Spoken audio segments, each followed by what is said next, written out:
In Borneo, high up on Mount Kinabalu, is the habitat of a large carnivore, but it is no big cat or large reptile, although it does have a mouth just as big. Nepenthes rajar is the largest species of carnivorous plant, and it is so big that a drowned rat was once found inside its trap. Although this is the largest carnivorous plant, there are many more species found all over the world, and they have evolved into many different forms, developing their own unique ways of catching prey. But considering that plants are defined by their ability to make their own food, how and why did these plants take such a different evolutionary pathway?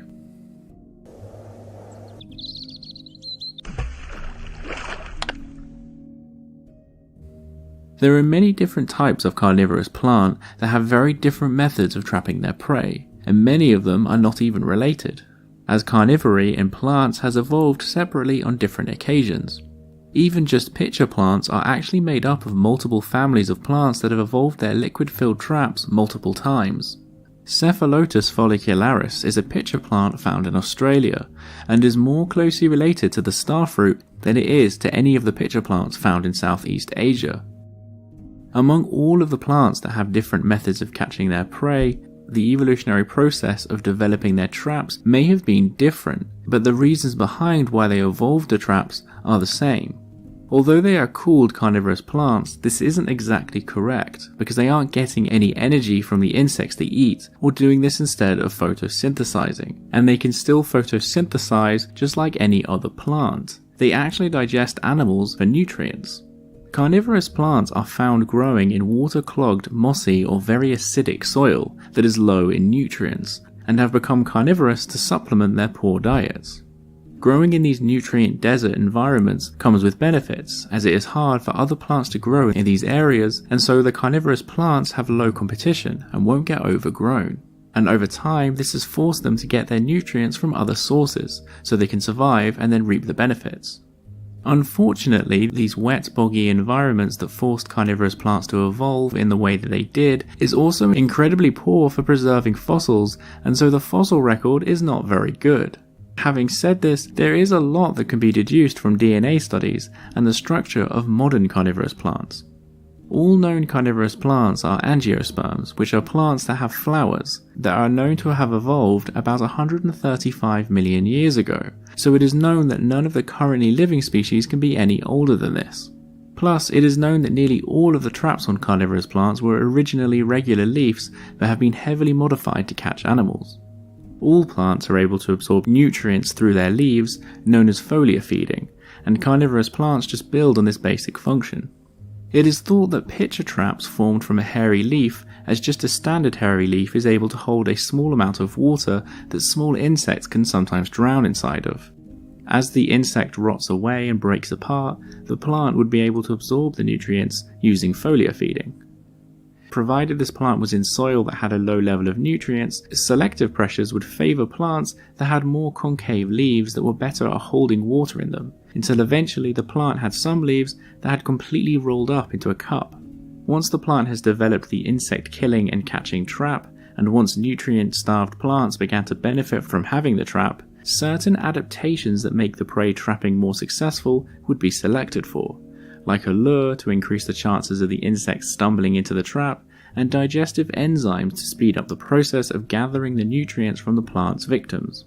But it is known that plants can survive in this intermediate stage where they have to rely on chance to get their food, because there are plants that still live like this. Proto-carnivorous plants rely on getting their nutrients from other sources than soil, like carnivorous plants, but lack any of these advanced features.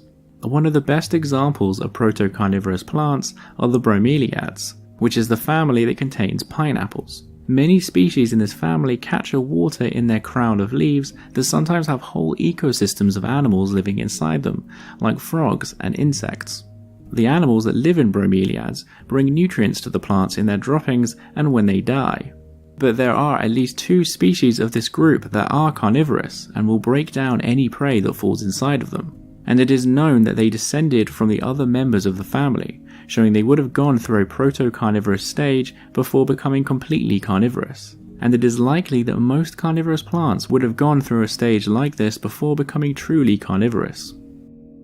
When carnivorous plants became more specialized for capturing and killing, the features that helped meat-eating plants catch and digest their food were often co-opted from common features among plants. Some carnivorous plants use nectar and bright colors to trick pollinating insects into their traps. But also, the cocktail of chemicals that carnivorous plants use to break down and digest their victims are related to those that other flowering plants use to fend off pathogens.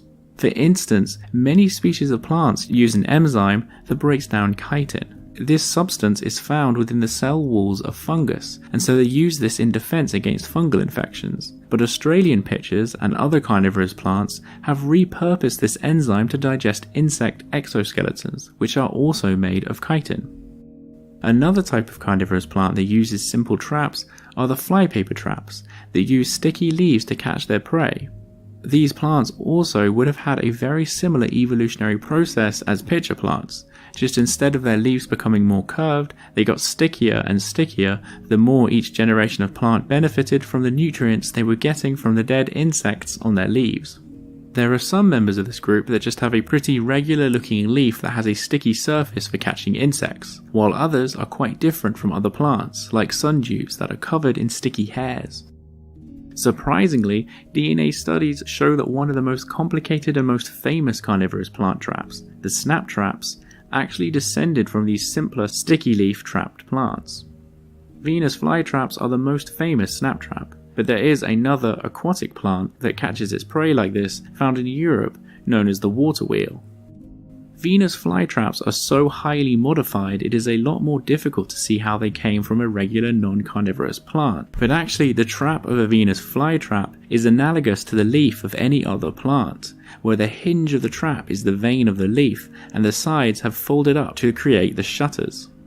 They have just been so heavily modified it is difficult to see anymore.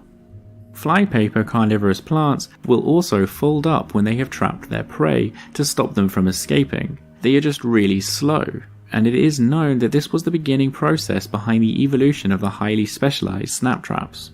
The advantage of a snap trap over a sticky surface is that the shutters protect the prey from being stolen by larger animals, and due to the increased leverage of a snap trap, they can catch larger animals, which will give more nutrients. For instance, most flypaper traps catch small flying insects, and despite the name, Venus flytraps actually more commonly trap larger animals like spiders and millipedes. So the first snapping trap would have started out with sticky leaves, but in order to catch larger prey, would have adapted larger and more concave leaves that can close quicker to reduce the chances of the stronger and larger prey escaping.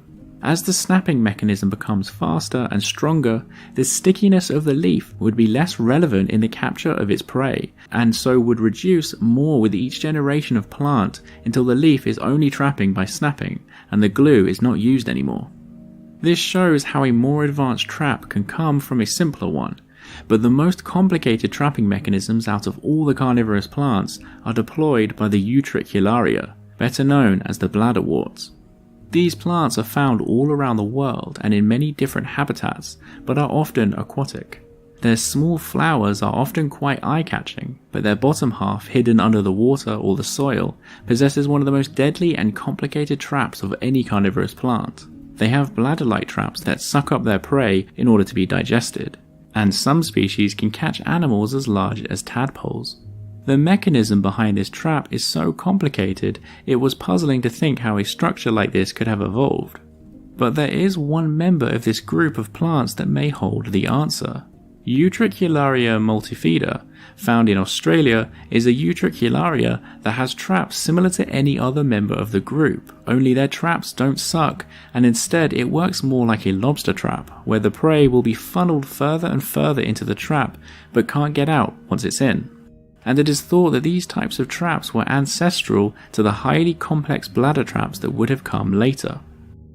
So carnivorous plants may seem complicated and different, but their elaborate traps are simply the product of repurposing, modifying, and warping simple functions possessed by nearly all plants. And by doing this, they were able to survive and sometimes thrive where other plants were not able to previously grow.